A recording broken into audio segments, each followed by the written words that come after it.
کہ خدا کے بندے جو مدرسہ ہے وہ تو اس لیے ہے کہ قرآن و سنت کا بندہ اسپیشلسٹ بنے. یہ عجیب بات ہے. اگر آپ ہم پہ یہ اعتراض کریں گے کہ آپ کا بچہ ڈاکٹر نہیں بن رہا تو پھر ہمارا سوال ہے کہ جن کو آپ نے ڈاکٹر بنایا تھا مفتی کیوں نہیں بنے؟ ہمیں بتاؤ نا, ان کو آپ نے مولوی کیوں نہیں بنایا؟ آپ ان کو مولوی بنا دیں, ہم اپنے بچوں کو ڈاکٹر بنا دیتے ہیں. عجیب آپ سائنس لڑا رہے ہیں, اور جو آپ کے دل میں آتا ہے بچے جی ڈاکٹر نہیں بن رہے. بھائی یہ علیحدہ سے ایک اسپیشلسٹ ہونے کا الگ سے ایک اسکول آف تھاٹ ہے. یہاں الگ سے ایک تعلیم دی جاتی ہے, ایک پورا نصاب ہے, اس کو پڑھایا جاتا ہے, پورے اسباق ہیں, پوری ترتیب ہے. تو بچوں کے والدین کو گمراہ, پھر کہتے ہیں مدارس کے اندر خرابیاں بڑی ہیں, تو کالجوں میں نہیں ہیں. یونیورسٹیوں کے جو حالات آپ کے ادارے بتاتے ہیں وہ کسی سے پوشیدہ ہیں. ہم نہ یونیورسٹی کے خلاف بات کرتے ہیں نہ کالج کے خلاف, اس لیے کہ تم تفریق کرتے ہو کہ یہ تمہارا ہے تو وہ ہمارا ہے. ہم نہیں تفریق کرتے. مدرسے کے بچے بھی ہمارے ہیں, کالجوں کے بچے بھی ہمارے ہیں, یونیورسٹیوں کے بچے بھی ہمارے ہیں. اس لیے ہم تفریق نہیں کرتے, تم تفریق کرتے ہو. فلانی خرابی ہے تو بھئی اگر کسی جگہ خرابی ہوتی ہے تو خرابی دور کی جاتی ہے, وہ جگہ بند نہیں کی جاتی. کسی ہاسپٹل میں ڈاکٹر غلط آئے گا تو ڈاکٹر ہٹایا جائے گا, ہسپتال تو نہیں نا بند کر دیا جائے گا. تو ہم مانتے ہیں مدارس میں کہیں کہیں کمزوریاں ہیں تو کمزوریاں دور کی جائیں گی کہ مدرسے بند کر دیے جائیں گے. تو یہ عجیب آپ بات کرتے ہیں. تو مدرسوں کے جو بچوں کے جو والدین ہیں وہ بعض اوقات ان پریشانیوں کا شکار ہوتے ہیں. پھر کئی دفعہ یہ بھی کہا جاتا ہے کہ ان کو نوکری کہاں ملے گی, کھائیں گے کہاں سے؟ سب سے سونی روٹی مولوی کھاتے. پریشان ہو گئے آپ بات سن کے. سب سے اچھے کپڑے مولوی پہنتے ہیں, سب سے زیادہ عزت وقار آج بھی دین کے لیے. میرے کچھ سنگی تھے, مجھے کہا کرتے تھے کہ تو لائق آدمی تھا, تو کس چکر میں پڑ گیا. میں انہیں کہتا تھا یار چلو اللہ کام لیتا ہے, لے ہی لے گا. پھر مجھے کبھی کبھی فون کرتے ہیں, میں نہیں کہتا خود ہی کہتے ہیں یار جو کام آپ کر رہے ہیں نا اس میں اعزاز بڑا ہے, اس میں اعزاز بڑا ہے. یہ تو وقار والا کام. تو ہمیں چاہیے کہ اپنے بچوں کو شوق دلائیں. اگر بچہ بھاگتا ہے واپس جاتا ہے 2-3 سال پڑھ کے تو اسے شوق دلائیں, اسے کہیں پتر واپس جائے, اسے مکمل کر. آپ شوق پیدا کریں. اور استاد سے زیادہ ماں باپ کارنامہ سر انجام دے سکتے ہیں بچوں کو شوق دلانے کا. آپ سرپرستی کریں, آگے بڑھیں, مدرسے کو آ کے دیکھیں کیا پڑھ رہا ہے, کہاں جا رہا ہے, اس کی فائل چیک کریں. آپ پہنچیں, مدرسے کے ساتھ ذوق پیدا کریں. ایک بزرگ گزرے حضرت ربیہ صاحب تاریخ بغداد نے لکھا ہے کہ ان کے والد حضرت ابو عبد الرحمن فروغ چلے گئے تھے جہاد کرنے. تابعین کا دور تھا. اس زمانے میں جہاد ہوتا تھا کہ یہ علاقہ فتح کیا تو اگلے علاقے چلے گئے, وہ فتح کیا تو اگلے علاقے چلے گئے, وہ چلے گئے جہاد کرنے. 27 سال واپس ہی نہیں آئے. جاتی دفعہ بیوی کو 30,000 دینار دے گئے تھے کہ خیال رکھنا. واپس آئے تو بیٹا بھی بہت چھوٹا تھا. جب تشریف لائے تو 27 سال کے بعد مدینہ شریف میں رہائش تھی. دروازے پہ دستک دی تو بیٹے نے دروازہ کھولا تو ہاتھ میں نیزہ تھا. کہنے لگے پیچھے ہٹ, تو کون ہے میرے گھر پہ قبضہ کیا ہوا؟ تو صاحبزادے کہنے لگے بابا تو کدھر سے آ گیا, تو پیچھے ہٹنا, میرے گھر میں تو کیوں بغیر اجازت کے داخل ہو رہا. بات بڑھ گئی, لوگ جمع ہو گئے. جب وہ بحث طویل ہوئی تو اندر سے والدہ نے پردے کے بیچ سے سنا تو کہنے لگی بیٹا ہٹ جا, یہ تیرے والد آئے, والد کو آنے دے. ماں بھی بیٹے سے بڑا پیار کرتی ہے. اور قرآن پاک نے نا 2 مثالیں دی ہیں باپ اور بیٹے کے پیار. 2 مثالیں, ایک حضرت ابراہیم اور جناب اسماعیل کی, ایک حضرت یعقوب اور جناب یوسف کی علیہم السلام. یہ بھی کبھی بڑھ کے دیکھو, اور ماں بھی بڑا ہی پیار کرتی ہے, پر پتر لیٹا ہو نا تو باپ تو دیکھ دیکھ کے راضی ہوتا رہتا ہے کہ دیکھو میرا بیٹا بڑا ہو گیا. ابے کا پیار کا بھی کوئی اندازہ نہیں, کوئی کسی جگہ اس کا ٹھکانہ نہیں. باقی لوگ تجھے پیسے دیتے ہوں گے, تحفے دیتے ہوں گے, باپ تجھے اپنی جوانی دے دیتا ہے. چڑھتی جوانی میں ابا کہتا ہے کہ میرے کپڑے ہیں بس بچوں کے لے آ. حالانکہ اس کا تو وقت آیا پہننے. جو باپ پیار کرتا ہے اس کا بھی کوئی اندازہ کر سکتا. تو والد نے بیٹے سے ملاقات کی, باپ بیٹا بڑا روئے. اب عصر کی اذان ہو چکی تھی مسجد نبوی میں. حضرت ربیہ چلے گئے نماز کے لیے. والد آئے تھے سفر سے, کھانا وانا کھایا, غسل کیا, فارغ ہوئے. پوچھتے ہیں اپنی اہلیہ سے کہ وہ میرا 30,000 دینار کدھر ہے. 27 سال بعد آئے ہیں تو باقی چیزیں نہیں پوچھی, پیسے پوچھے. تو اہلیہ کہنے لگی آپ نا مسجد نبوی شریف جائیں، نماز پڑھ کے آئیں، بتاتی ہوں پیسے کہاں ہیں۔ اب بیٹے جب گھر سے گئے تھے تو سادے لباس میں تھے، اب جب مسجد شریف پہنچے تو امامہ ہے، جبہ ہے، اور مسجد بھی معمولی نہیں، حضور کی مسجد ہے۔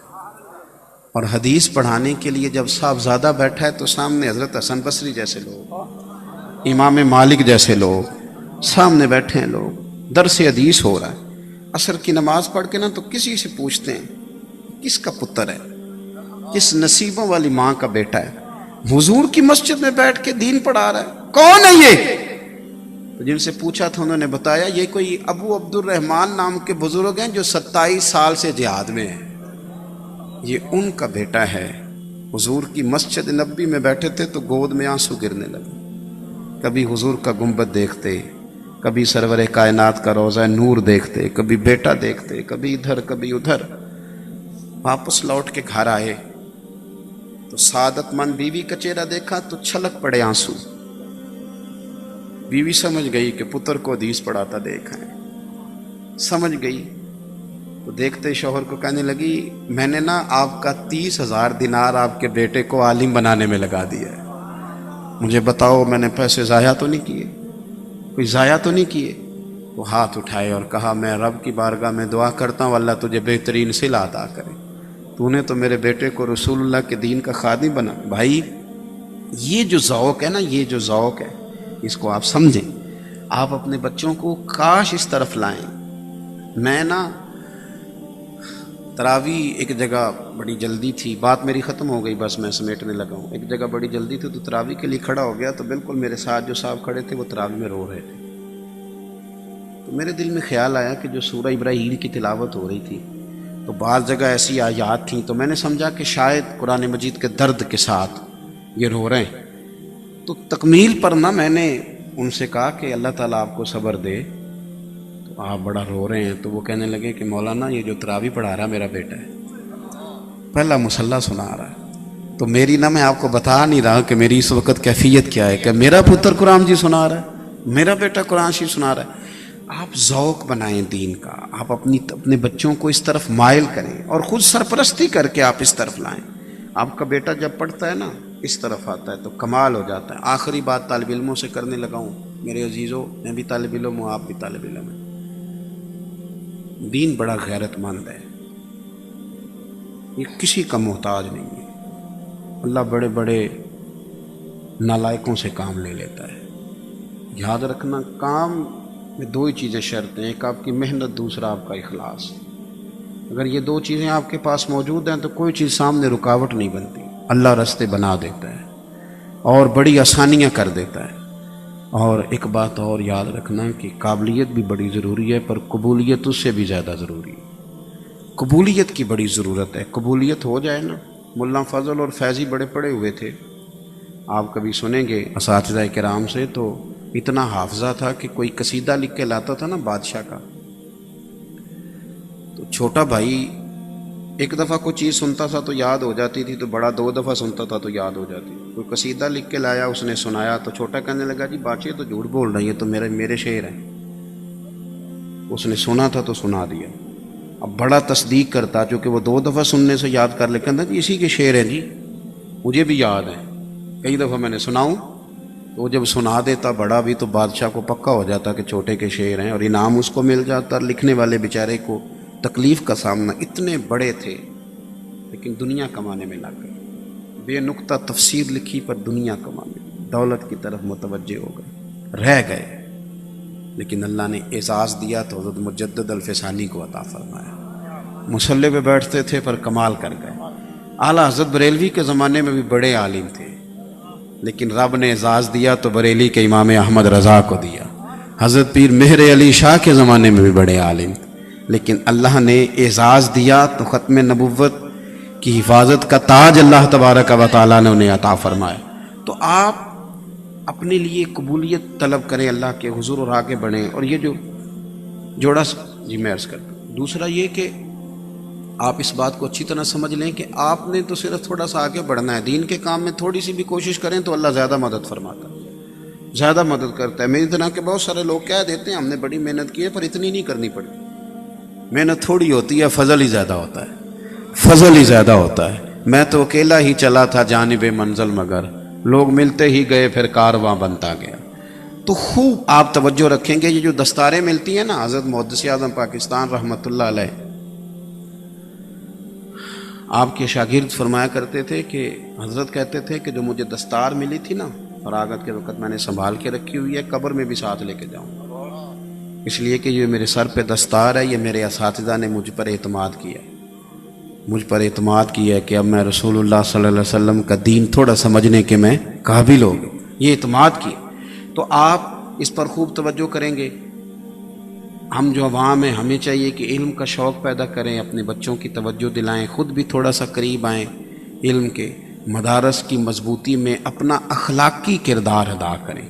جو تھوڑی تھوڑی تنقید ہونے لگتی ہے گلی محلوں میں، اس سے بچیں. اخلاقی کردار ادا کریں. کوئی کمزوری آ جاتی ہے، انسان ہے، کمزوریاں ہوتی ہیں، آگے بڑھ کے ان کی اصلاح کی کوشش کریں، لیکن یہ کہ کوئی ایسی محاذ رائی نہ بنائیں جس سے دین کی کاز کو نقصان پہنچے. حضرت